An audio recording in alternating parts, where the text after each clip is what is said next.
Welcome to the University of New South Wales, Canberra, Australian Naval History video and podcast series, produced in partnership with the Naval Institute, the Naval Historical Society, Navy Sea Power Centre and the Submarine Institute. Thank you for joining us. For more information on this series, please visit the UNSW Canberra Naval Studies Group website. To find us, simply Google Navy Studies Group and UNSW Canberra. Ours will be the first website in the search results. We hope you enjoy this podcast and return for others in the series. I'm Greg Swinden, Senior Naval Historical Officer at the Sea Power Centre, Australia. The Battle of Savo Island in the Solomon Islands Group in the early hours of 9 August 1942 was the worst defeat at sea for the United States Navy, losing the heavy cruisers Astoria, Quincy and Vincennes. And it also resulted in the Royal Australian Navy's largest warship loss, the heavy cruiser HMAS Canberra. In this episode, our expert panel will discuss the battle and its aftermath. Joining me today to discuss the battle are Dr Greg Gilbert, a visiting fellow in the Naval Studies Group, Vice Admiral Peter Jones, also from the Naval Studies Group. His book, Australia's Argonauts, in part discusses this battle. And Dr Kathryn Spurling, whose book, HMAS Canberra, Casualty of Circumstances, also discusses the battle. Ladies and gentlemen, thank you for joining us today.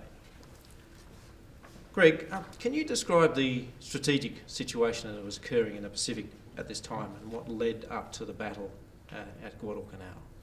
Right. The Pacific War started with the Japanese offensive, which took over much of Southeast Asia and the South Pacific. The Japanese captured Rabaul in January 1942, and they captured Tulagi in the southern Solomons during the Battle of the Coral Sea in May. Following the Battle of Midway in June 1942, the Pacific War became a war of attrition, with both sides, now evenly matched, were struggling to gain sea supremacy. Japanese developed a seaplane base at Tulagi and started to construct an airfield on Guadalcanal. Their strategic aim was to cut the sea communications between the United States and Australia. They planned to isolate, not invade Australia. The Americans planned to launch the first Allied offensive of the Pacific War in the first week of August 1942.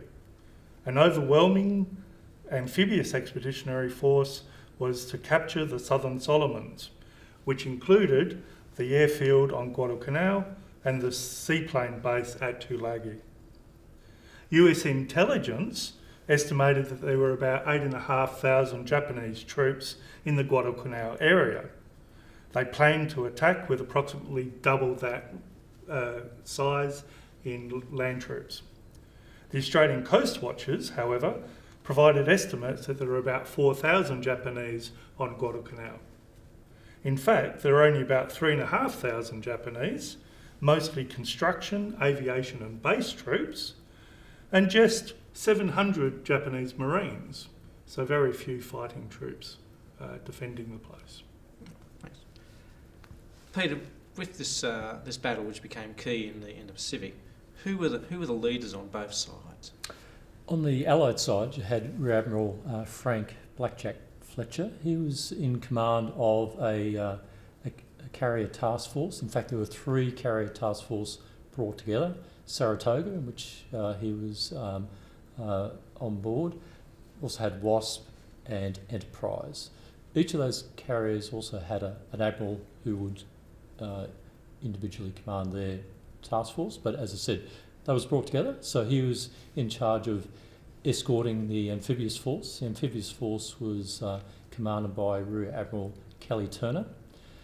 The Marine force of the 1st Division, they were commanded by Major General Archie Vandergrift. And the close-in cruiser-destroyer force that would protect that amphibious force on the landing and during those initial operations was commanded by Rear Admiral Victor Crutchley. Royal Naval Officer, just came in to replace Rear Admiral Jack Crace, who had commanded the the Australian-American Cruiser Squadron during the Battle of the Coral Sea, and so Victor Crutchley had come in not long before this operation. Now, you mentioned Blackjack Fletcher there. So, how was he going to employ his carriers? What was the plan? So his plan was that he would he viewed this operation more as a raid, which wasn't consistent, I believe, with what Admiral Ernie King, the Commander-in-Chief of the US fleet, had viewed this operation. King really saw, and Nimitz really saw this as a major operation to prevent further Japanese advance in the Southwest Pacific. But Fletcher saw this as a raid, and he had told Vandergrift and Turner that he would take the carriers away from the area of operation after 48 hours after lodgement. That was clearly a significant issue. The other person I haven't talked about was on the Japanese side was Vice Admiral Ganuchi Mikawa, and he was the commander of the Japanese 8th Fleet, and that was his land headquarters was, and he had a command ship that was based at Rabaul, and he had a cruiser force which was nearby in Kavieng. Just a side question. Do you think Fletcher was concerned, obviously, about the carriers following a loss of carriers at Coral Sea and Midway? I think that is very true. He had 3 precious carriers, and so he really saw them as strategic assets, which indeed they were, and he was very conscious not to put them at undue risk. And so in his mind it was really a balance of being able to support this operation but not to risk the carriers. But it created tension, certainly between Vandergrift and Turner and Fletcher. The other important point, of course, was Crutchley was not at that meeting, and you can imagine Crutchley coming from the Royal Navy, where in the war to date they had lost a significant number of ships in support of the land forces in Dunkirk, Crete, and Greece. This perspective from Fletcher would have been an anathema to Crutchley. Kathryn, did the Allies have a good understanding of what they were up against, about how good the Japanese really were or could be? No, unfortunately, they had a complacency, a cultural complacency, where they believed their forces were far superior and the Japanese forces were far inferior. As Greg mentioned, the Japanese had overpowered the Australian forces in Rabaul and Kavieng in a matter of an hour. The Japanese had been building up military fortifications on Pacific Islands for many years. And they didn't learn their lessons. It's unfortunate that they failed to appreciate just how good the Japanese forces were. And this led to completely underestimation of their abilities. And they certainly didn't expect that they were capable of a night attack by ships. They dismissed that entirely. Okay. Peter, the Allies had recently fought together at the Battle of the Coral Sea. Australian ships were involved with the US Navy. Had they learned any lessons from there, or were they still in a learning phase, do you think? I think interoperability, as we would call it, between the two navies was very much a work in progress. So in the Battle of the Coral Sea, that in that cruiser destroyer force that at that point Admiral Crace had commanded, they had produced an operating guide for how the two navies would operate together. They had exchanged signalmen, sailors, to operate on the flag bridges of the ships of different navies to help that. But there was quite some important impediments to a smooth interoperability between the navies. So a couple of issues here. At that time, the primary means of of coordinating ships at sea was by flags and by flashing light. The Americans were introducing line-of-sight radio communications, and they had a set called Talk Between Ships, or TBS. That was still being introduced within the US Navy. So, for example, USS Chicago, part of that Allied force, she didn't have TBS. So some ships had it, others didn't. The way that the ships were and squadrons were commanded was different. Culturally, there were differences. The Australians had pretty much embraced the Royal Navy model of acceptance of a lot of delegation, people using their initiative. In the US Navy, it was more directed control. There was more, a cruiser captain would expect more detailed instructions to be given by the squadron commander. Also, staffs were different. Crutchley only had a staff of 3. He relied as the captain of the cruiser in which he operated. He was his flag captain. The US counterparts at that point had about a dozen in their staff. That was an important thing because what it meant was that Crutchley didn't have the staff to provide more detailed orders, and also he didn't have a staff dedicated to looking at the longer range picture in an operation. That, as we'll talk later, that changed. So there were some significant differences. The other important thing is just in terms of technology. This was the early days of radar in ships. So some ships, like HMAS Canberra, had an early version of a radar. Some of the destroyers had radar, but a lot of the ships didn't. What that also meant was that the admirals may not have been really exposed to the capabilities and the limitations of radar, and Crutchley was very much in that boat. And so once again, that also played about how the ships were operated together. Crutchley also provided a more detailed instruction on how the ships would operate in his formation during this operation. But some of those newly joined cruisers in that Vincennes group, he had not met the commanding officers. So there was part of his task group he'd actually not met and hadn't been able to impress upon them how he would like the ships to operate.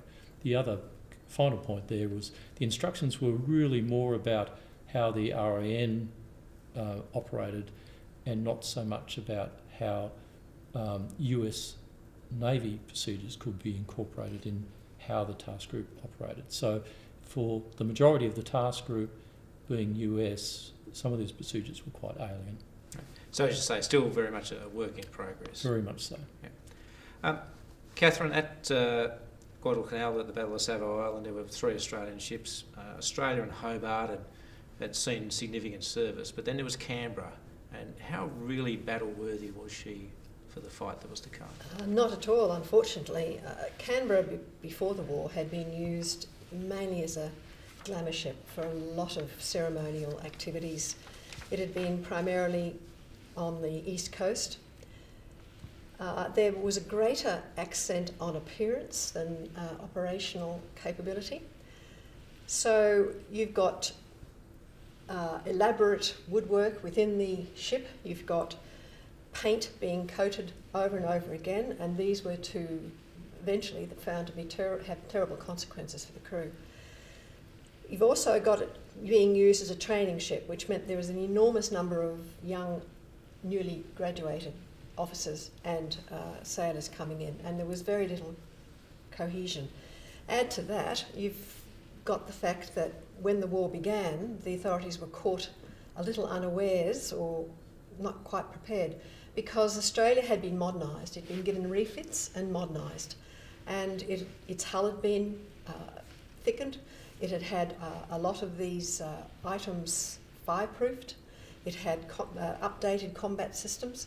It was a much more modern ship But Canberra unfortunately missed those refits because it was sent immediately into transport escorts. So Canberra really wasn't prepared. It was most unfortunate. So Greg, it's now the morning of the 7th of August and the Allies have landed at Guadalcanal. Can you describe what's going on? Right, it was a strategic surprise straight away. The Allied fleet of 54 warships and 23 transports, which had about 40,000 sailors and 17,000 Marines on board, arrived without any warning off the coast of Guadalcanal. At 6:20, the Allied cruisers commenced the shore bombardment of the Japanese positions, and carrier aircraft quickly destroyed all the 15 Japanese seaplanes that were near Tulagi. Carrier aircraft also bombed and strafed Japanese positions ashore. Elements of the US 1st Marine Division landed on Guadalcanal at about 9:10, largely unopposed. By 1600, the same day, the next day, Japanese defenders had withdrawn to the north of the island, and the US Marines had overrun the Japanese airfield at Lunga Point. This was the airfield that was to be called Henderson Field by the Americans. Famous. The 1st Marines landed at Tulagi at about 8 o'clock in the morning on the 7th.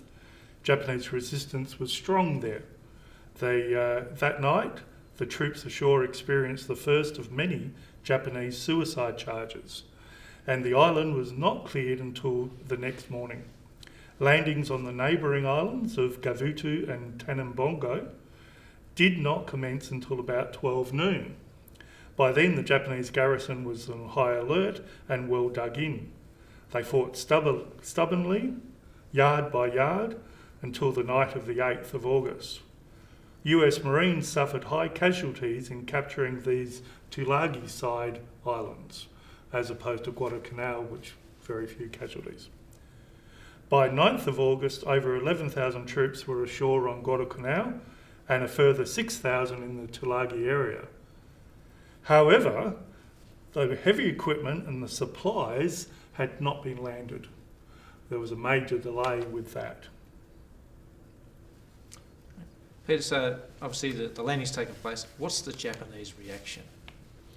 So, as Greg said, the surprise had been achieved, and certainly the initial response in Tulagi was that there was a slow response to the invasion, and that's according to coast watchers on the ridge looking down at that. But more particularly, Admiral Makawa in Rabaul, his response was really three things. First off, by happenstance, he had some shore-based aircraft about to be launched for a strike against the Australian forces in Milne Bay. He redirected those aircraft to attack the amphibious forces at Tulagi and Guadalcanal. And what we see there was, as that strike went south, we saw the benefit of the coast watchers in terms of they were able to report the aircraft coming down, and they were able to give nearly an hour's notice to the forces of Crutchley and Turner. These aircraft and successive coast watchers could report the raid coming down. So that enabled both ships to be prepared, and also it allowed carrier-based aircraft to be launched, to be at altitude, ready to attack the Japanese aircraft. And during this campaign, or during this initial part of the campaign, the Japanese aircraft's effectiveness was really nullified by that early warning that the Allies were able to glean from the coast watchers. The other thing that Makawa did was he got a detachment of Marines in a troop ship to come down to augment the Japanese garrison. That ship was actually sunk by an American submarine. Finally, he took the ships of the 6th Cruiser Division, and he embarked in the Chokai, the flagship of that division. And so there was 5 heavy cruisers, a light cruiser and a destroyer, and he headed south. He had got approval from Admiral Nagumo, the head of the Japanese Navy in Japan, to approval to conduct a night surface attack on the escorting force and the amphibious force, and that headed down at some speed from the Rabaul area, and so they started that. That's quite fast passage down to attack and coincide with a night engagement. Yeah, Greg, we've heard the Coast Watchers mentioned, and obviously they're providing a great deal of information which is useful to the Allies. But what are the other surveillance activities that the Allies are employing in this campaign? Right. Overall, the Allied intelligence, surveillance and reconnaissance effort was pretty appalling. This is actually a classic example of failure for those who study intelligence in the Second World War. It's actually a case where the heroic actions of individuals were swamped by the incompetence and the poor management of a system which really never worked. Right. Now, the first problem with the ISR system was there was a split between the 2 Allied theatre commands, between the South West Pacific Area and the South Pacific Area commands. The South West Pacific Area was responsible for all the effort in the Northern Solomons under MacArthur, while the Southern Solomons were under Gormley's South Pacific Command. The South West Pacific participants were not aware of the impending Guadalcanal operation. They weren't warned about it. They were not told to look out for Japanese ships, particularly, and they thought they better not tell anyone because of security reasons. This actually had negative consequences. Makawa's cruiser force, as Peter said, was moved from Rabaul early on the 8th of August. It was observed a number of times as it headed towards Guadalcanal. For instance, at 10:25 on 8th of August, RAAF Hudson aircraft reported seeing 3 cruisers, 3 destroyers and 2 seaplane tenders or gunboats in the Solomon Islands north of Bougainville. This contact was reported immediately but not picked up by the aircraft's base at Milne Bay. It was heard by the Japanese in Makawa's squadron though. The aircraft reported the contact again immediately after landing. As some American historians have suggested, there were no cups of teas involved and no long delays. But after reporting it, it was not picked up by the intelligence staff because it was considered low priority. It was low priority because they weren't aware of the operations happening at Guadalcanal. The report was not received by Turner or Crutchley in the operational area until after dark that evening. This was just hours before the Battle of Savo Island. Both commanders also accepted the false intelligence assessment that Japanese ships were establishing a seaplane base in the Central Solomons. Now, South Pacific Command was responsible for the ISR in the Southern Solomons. Land-based aircraft under US Admiral McCain, based in Espiritu Santo, conducted air searches with Catalina and B-17 aircraft throughout the Solomon Islands. These aircraft flew a dawn search pattern, reaching their furthest extent about 12:15 during the day, and hence they missed Makawa's afternoon approach. Admiral Fletcher, on the carriers, had planned to supplement McCain's air search plan when and as required. Unfortunately, McCain's headquarters did not inform the other commands within SOPAC, and the searches that he undertook were incomplete. McCain's headquarters told everyone this about 11:30 that night, which again was far too late for anyone to do anything about it. Fletcher was unable to conduct any supplementary searches at night with his carrier aircraft. 14 searches were flown by the carrier aircraft on the afternoon of the 8th of August. However, they were looking for the Japanese carriers. They did not fly over the slot, which was the obvious path of Makawa's approach. Just one other thing, and that's that Crutchley himself had quite a few seaplanes on board his cruisers, but these were not used for reconnaissance purposes. They were really a wasted capability. Crutchley and his staff did not expect a Japanese surface attack, and they were totally unaware of the Japanese preference for, or the expertise in, night fighting. So they had the assets, but they just didn't have the coordination. The system just was a failure. Intelligence failure. Peter, it's now the evening of the 8th. The Marines are ashore. What's Crutchley's force doing at this stage? So his disposition was pretty sound in its general thinking. If you can imagine the area, you have Guadalcanal to the south, to the northeast of Guadalcanal is the island of Tulagi, and in between, just to the northwest, is the island of Savo Island. So really, in protecting the two amphibious forces, one off Tulagi, one off Guadalcanal, there were really three approaches that the Japanese could potentially make from by sea. Really coming in to two channels either side of Savo Island, and there was also one to the east between Tulagi and Guadalcanal. So he split his cruiser force into three. His, if you like, his core group, which was Chicago and Australia and Canberra, ships which had operated together for some time, since for some months.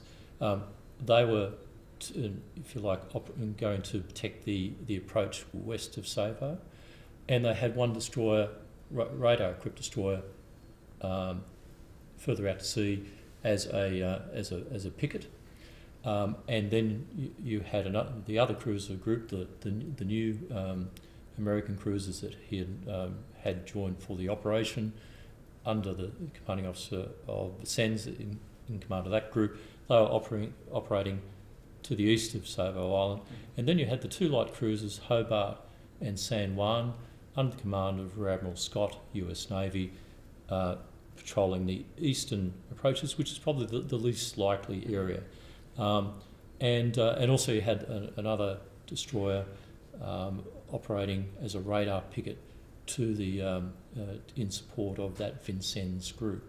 So that was the disposition. Challenge there is two things. One was that you had individual destroyers providing that radar picket. They, as I said earlier, early days in radar, people didn't fully understand the capabilities and the limitations. The destroyer would have a blind arc in its search, also as it does a patrol loop. When it turned around, there would be a blind arc as well. So it wasn't a complete radar picture, is what I'm saying. And also, it was relatively close in. And even if there was a detection, there was a reasonably short amount of time to react.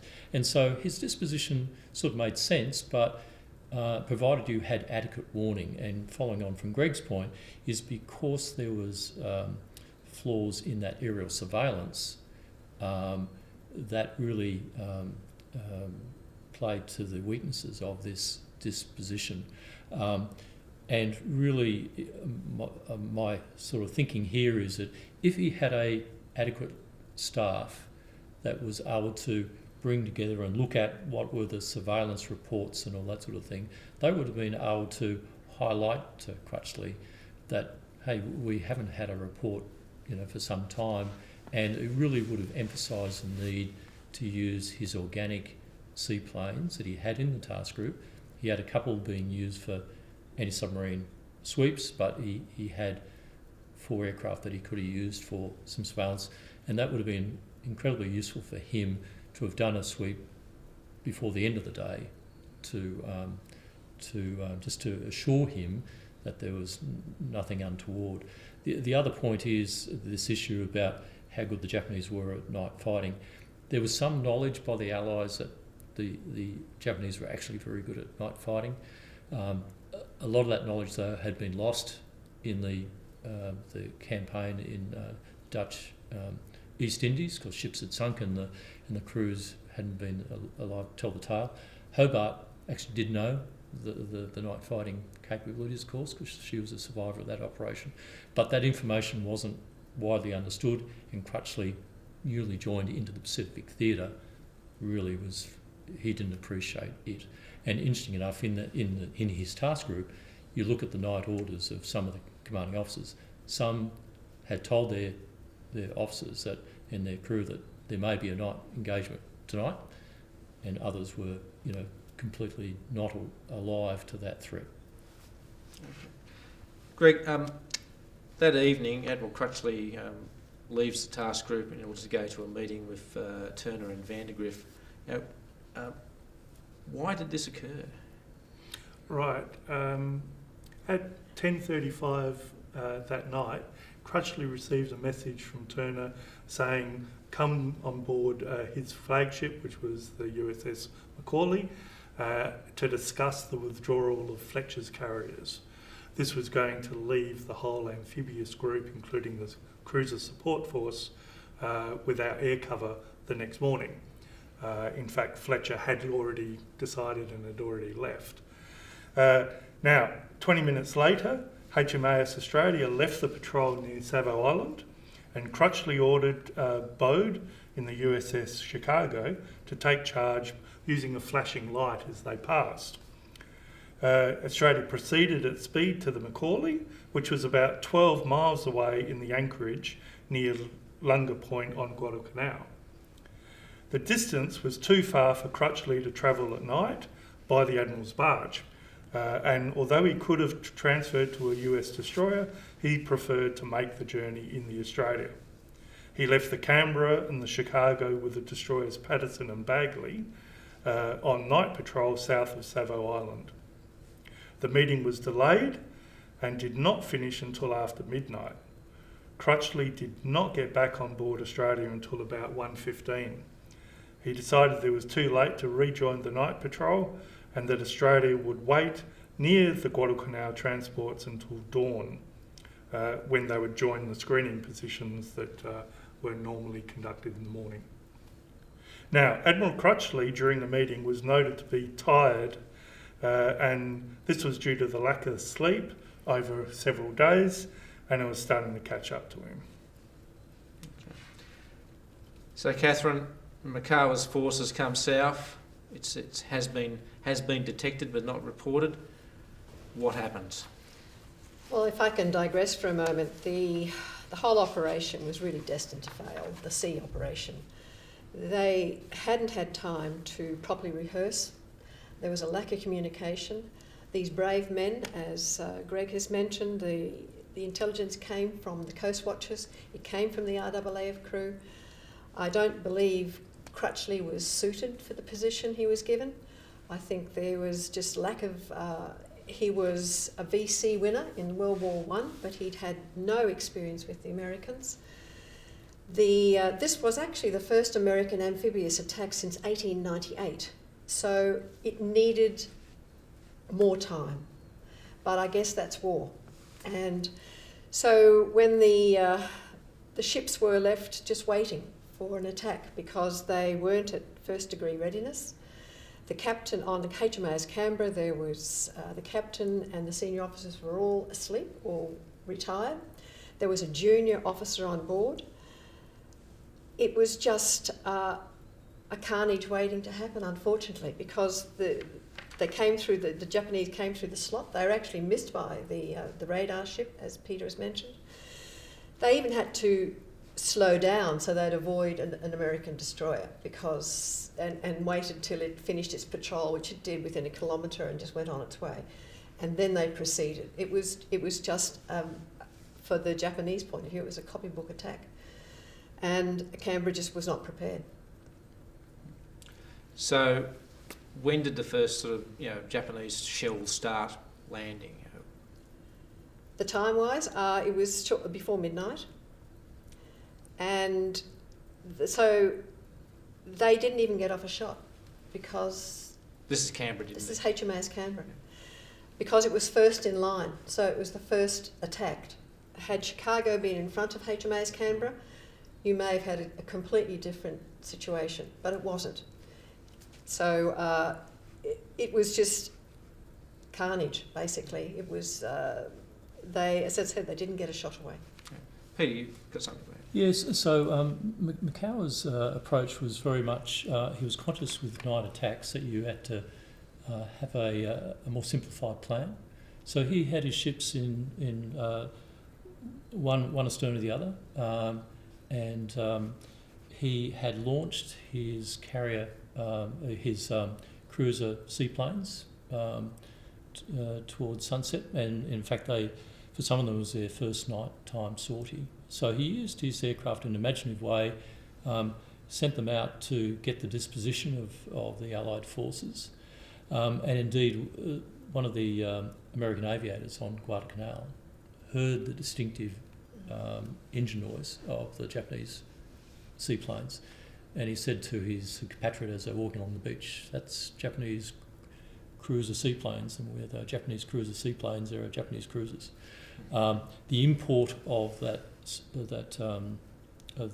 sortie wasn't appreciated by the cruiser force, and indeed Farncombe, the commanding officer of HMAS Australia, he thought they were doing surveillance for a potential air attack the next day. So he didn't quite appreciate what was going on. But as Kathryn said, the Japanese cruisers came through. They did a sweep round the Canberra group, torpedo and gun attack, then swept round to the east and then to the northeast, and then attacked in turn the Vincennes group to great effect. And of course, even those the destroyer and the light cruiser, they all had the long lance torpedo, the 24-inch torpedo, which was lethal, particularly at such a short range. They had such high explosive power. So that was the action from Macau's viewpoint. Right. Greg, what was Crutchley's response to the attack? Right. Was there a response? He responded by doing nothing, if you like. Crutchley and the crew of Australia had actually seen the action from a distance in the south and in the north of Savo Island, but they had no reports given to them, and they just waited to see what was happening, what would unfold, as it were. Now, Crutchley probably assumed that his night dispositions were capable of resisting anything that the Japanese could throw at them, according to their intelligence. The 5 Allied heavy cruisers and 4 destroyers were really more than a match for the worst case intelligence scenario of 3 Japanese cruisers and 3 destroyers. So it would seem. Crutchley moved Australia to a screening position that was 7 miles west of Guadalcanal transports, and ordered the US destroyers to concentrate on his position. Now, unfortunately, this broke down with the message broke down with the ciphers being misinterpreted by the US destroyers, and they ended up at a position northwest of Savo Island itself, quite some distance away from where the Australia was. Crutchley requested more information from the ships under his command. Generally, though, the situation remained unclear. The light cruisers near Tulagi reported back saying that they weren't actually engaged, but all the heavy cruisers had basically been destroyed or were in major damage mode at that time by Savo Island, so they couldn't report back effectively. At 3:10 in the morning, Crutchley reported to Turner that there had been a surface action off Savo Island. That's all he could say. The full extent of the disaster would not be clear until the morning. Okay. So, Peter, it appears that Macau has won a great battle there, but then he doesn't choose to engage the transports, which I thought was his main target. Yes, that's right. So fortunately we know from Admiral Macau himself what his reasoning here was. So he was one of the few Japanese admirals to survive the war. He was interviewed by the US Navy after the war, and in particular about this point. He decided not to continue on towards the amphibious transports because he believed that the Americans would respond with an air-launched attack from the carriers on his cruiser force, and he was concerned about in the morning, as they made their escape back to Rabaul, that they would be attacked. So he didn't want to go further south to attack the transports and then risk his force. He was also concerned about the disposition of his cruiser force after these two engagements, if you like, in the two different cruiser forces. They had to be reassembled, if you like, to be able to go south anyway. So he made that decision. He had to make that decision in a very short time as well.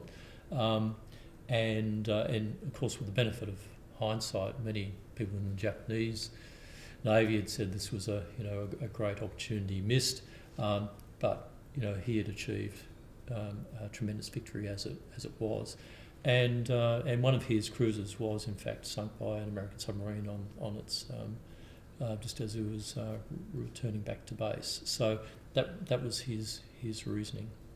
Okay. So Kathryn, Canberra's been hit quite badly. She's out of action. What's happening on board the ship at this point in time? It's unfortunately chaos. The bridge was hit. The Captain Getting arrived, so did the gunnery officer, the torpedo officer. They all came on to the bridge. Unfortunately, one of the first direct hits was on the bridge, and the gunnery officer was killed. So Getting was mortally wounded, and he would die later. So there was just no time to do anything, and there were believed to be four torpedoes hit the ship as well, which meant they also hit the boiler rooms, which meant the ship was dead in the water. So you had no command, you had no power, and another direct hit went on to the damage headquarters, the people who were most qualified to fix the ship. Below decks, it was the fire. All the flammable material had burst into flames. You had 17, 18-year-olds trying to cope. One, actually, I was told by one survivor that the 4-inch gun crew just disappeared, one of the 4-inch gun crews. It was just, there was no time to do anything, and it was horrific for these young people. There was one survivor, Henry Hall, who was naval seaman, and unfortunately he died early this year, and the Navy rightfully gave him a fantastic send-off. He came down onto deck and he found wounded everywhere, in the most appalling wounds. He was 18, he had no idea what to do, so he asked the medical people if they could help, what he could do, and they said, just give these men morphine shots. So he did, and he was told to mark their forehead with an M to say that they'd receive a morphine shot. And he said he used blood. There was plenty of it. So the ship was completely disabled. The crew was, there was something like 65 missing, and another 9 died later. 75, I think. Was it 75? Peter might remember that better than that. No, I couldn't tell you, sorry. Okay, I think there was 75. By the end of the campaign, there was 75 missing or dead from Australia, and another 9 died. 109 were injured. So it was a terrible catastrophe for the Australian ship. She had no chance at all whatsoever to survive. Oh. Greg, there's some, I won't say rumour, but there's been some investigation to suggest that there may have been a blue on blue, and that the USS Bagley had accidentally torpedoed Canberra during that night action. Could you care to comment? Yeah, so Kathryn mentioned the torpedoes. Although it was denied by the Australian inquiry after the events, and later American investigations also denied it, the evidence suggests that HMAS Canberra was hit on the starboard side of midships between number 1 and number 2 boiler rooms by a torpedo. The damage was catastrophic, leading to the sudden loss of power and control throughout the ship. Such damage could only have resulted from a hit by a torpedo and not from naval gunfire, as some have suggested. Shells passing through the port side to the starboard side could not have caused such extensive damage. And in fact, all the watchkeepers in both boiler rooms died instantaneously. Although the Japanese had fired a number of torpedoes at Canberra from the port side, they all missed or were avoided by the Canberra's crew. The only ship to fire torpedoes on the starboard side of Canberra was the US destroyer Bagley, which fired 4 torpedoes at about 1:47. This was actually just before the Canberra was hit by the torpedo on its side. Friendly fire was the most likely due to a command confusion on board Bagley. The destroyer did not perform well during the action at all. The CO of the nearby destroyer, the Patterson, on the other hand, performed remarkably well and was given awards for his heroism and their effort. So the actual command of each American destroyer varied significantly. Some was pretty appalling and some was fantastic. In my view, when the USS Bagley torpedoed Canberra, it effectively put that ship out of commission. It was actually that serious. So, yes, you're saying all of the Japanese inflicted damage is happening on the port side of Canberra. Correct. And then the torpedo strike is on the starboard side or from the south, which could only have come from... From behind where there was one US destroyer. Okay. Peter, Admiral Fletcher's withdrawn his carriers. What's his reaction to the battle? Yes, so there was considerable discussion in the 3 carriers.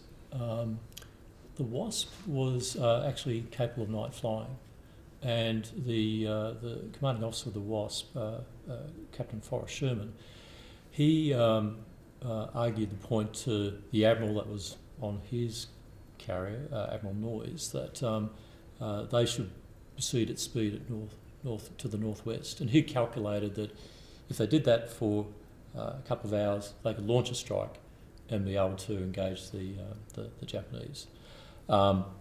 Noyes' view was, Admiral Fletcher is clearly thinking about the picture and let's leave it to him. So in the Saratoga, there was the same discussion, and the air commander in Saratoga argued that they should do a strike. Fletcher elected not to do so. There wasn't a launch of aircraft till sunrise, about 6 o'clock, and that really only went as far as the anchorage. So there was no airstrike against the retreating Japanese. But there could have been. Yeah, so there could have been, certainly from the Wasp. That was certainly a feasible thing, and it was certainly discussed at the time in the different ships. It probably would have been useful for Noyes to prompt Fletcher that he had that night launch capability in the shape of the Wasp air group. Kathryn, it's the next morning. Canberra's out of action but still afloat. What's going on, and how did she actually sink in the end?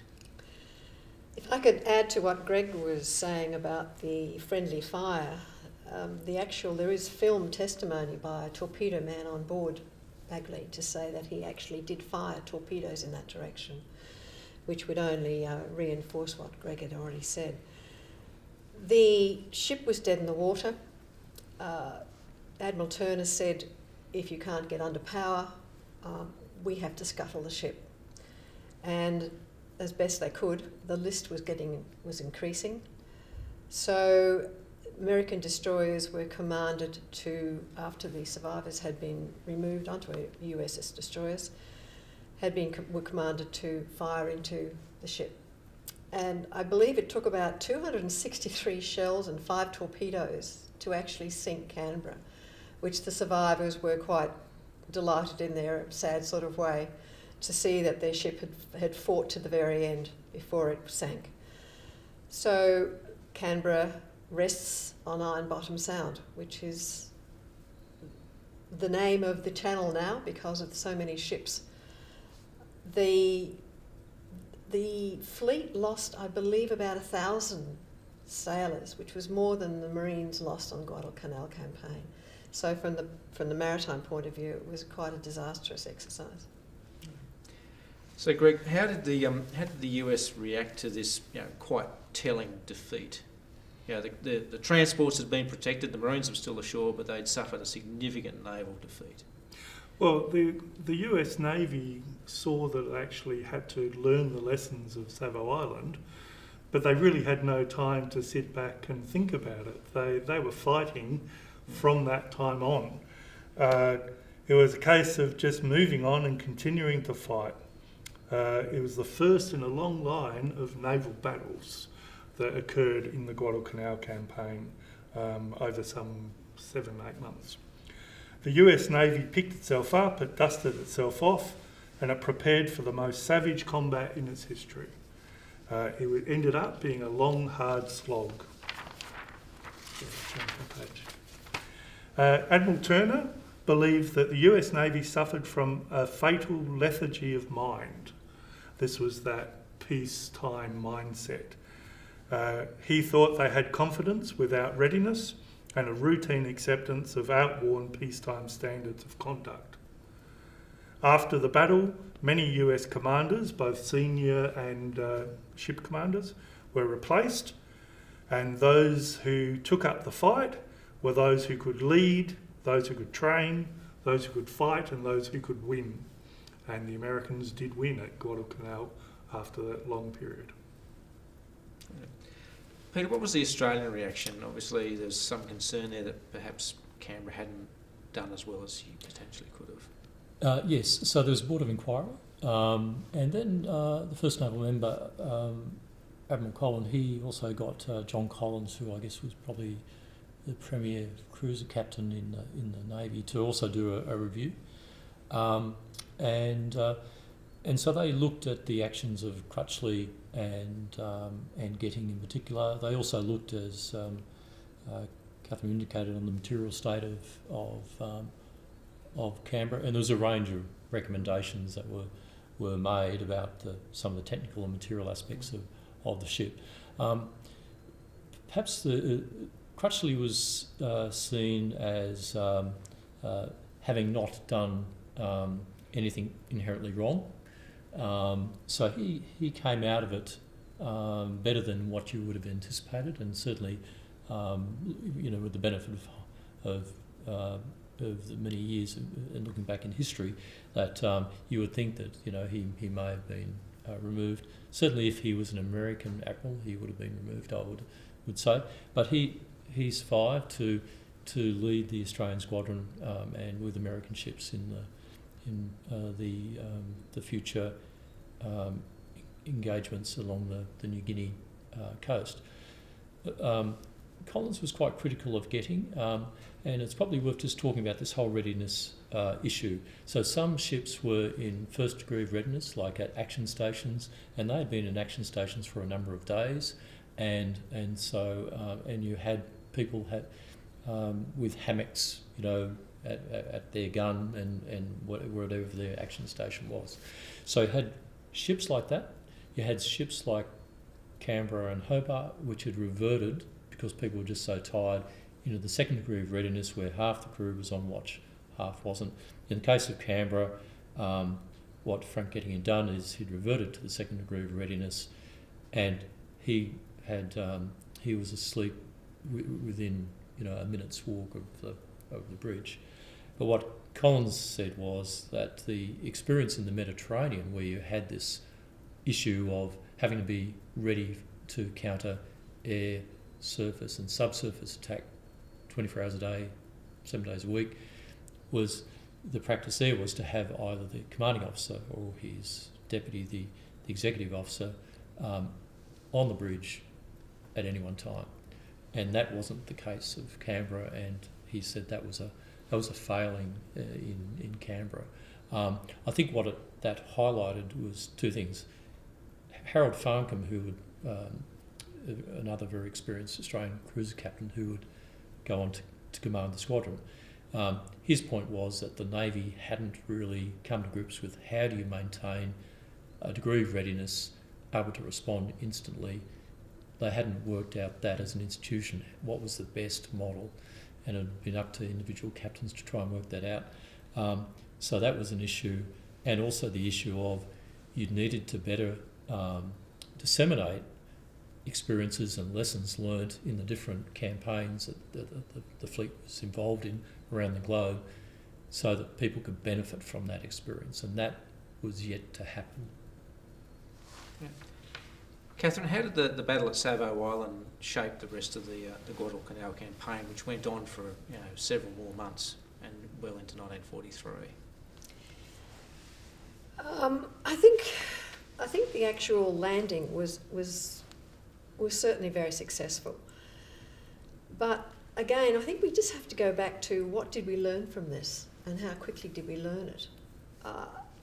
I just wish that the commanders had taken more responsibility for some of the issues. When the survivors returned, they were criticised by the commanding officer of Sydney, Mohud Gold, and told they were incompetent. Now, these people are following orders, and I would have liked to...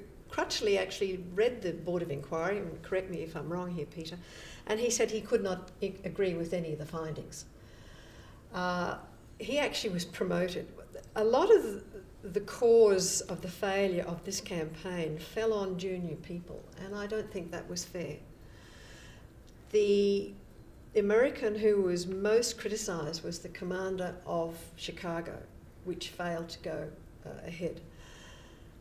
Now, Captain Bode, Howard Bode, he was really treated very poorly, and he's still basically a commander of a ship, but he's still basically a commander within a command.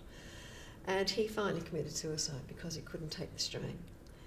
So what did we learn from this? I'm not sure. Certainly the Battle of Savo would not go in our history books as being anything but a failure. So I think perhaps we did learn lessons, and we certainly appreciated that. But at that stage, Australian Navy had lost 7 warships, and it needed to learn very fast. Greg, any final comments on the Battle of Savo Island? Look, I'd just like to add to what Kathryn was saying there, and that's that, first of all, you have to acknowledge that Guadalcanal Campaign was a maritime campaign, and it was probably one of the biggest ones in our region, but it was a campaign of attrition. They were contesting sea control. No one had clear advantages in ships and aircraft, one over the other. And when you're contesting, there always are large numbers of casualties, large losses of ships. It's that attrition happening. Just the statistics, I think, are interesting. Over 5,000 Allied sailors, 5,000 Allied sailors lost their lives at sea during the Guadalcanal Campaign. This is compared to 1,700 troops on shore. That's 3 times the number of people killed at sea than on land, even though the US Marine Corps have Guadalcanal as their shining example. The Japanese, however, lost 25,000 men, which is 5 times what the Allies lost, which is amazing. That was at sea, on land, and in the air. When their transports were sunk in November, they lost thousands of guys at sea and never got on land. This was during the 7-month campaign. So we just acknowledge that it was actually, that's what happens when you fight an attrition battle. Yeah. Peter, some last thoughts there. Yeah, so just on that, I think with the loss at the Battle of Savo Island, that really emboldened the Japanese. It also meant that, later in that afternoon, following the morning where they saw what the losses were, later that day, the amphibious ships and the escorting force left the Marines to hold the ground, and they did magnificently to do that. But as Greg said, it was now this contested environment with all these series of battles that went on. If Battle of Savo Island had turned out differently, and if the air cover had been maintained, it would have undoubtedly been quite a different story. Was it the defeat that we needed to have to shake up the Allied forces? I don't necessarily think you could look at it in those terms, but I think that when you do look at the Battle of Savo Island, it was a watershed moment for Australian and American naval interoperability. If you fast forward 18 months and see what the differences are, the Australian Navy really took on board a number of these lessons that had to be learnt. So, to give an example, it adopted TBS, that talk between ships. It embraced the way that you coordinate ships at sea using voice communications. It changed its procedures to more align with the US Navy rather than expecting US Navy ships to adopt British Australian procedures. So it did that. It increased the size of its staff for the Admiral commanding and subsequently the Commodore commanding the squadron. So it learnt a lot from the US Navy about how to conduct operations in the Pacific, and to the point where it became a completely integrated element in the US 7th Fleet. So individual Australian ships could slot into any task group in the American 7th Fleet and operate as effectively as an American ship. And so that was a big lesson that was learnt really from the defeat at Savo Island. Kathryn, any final thoughts on the battle?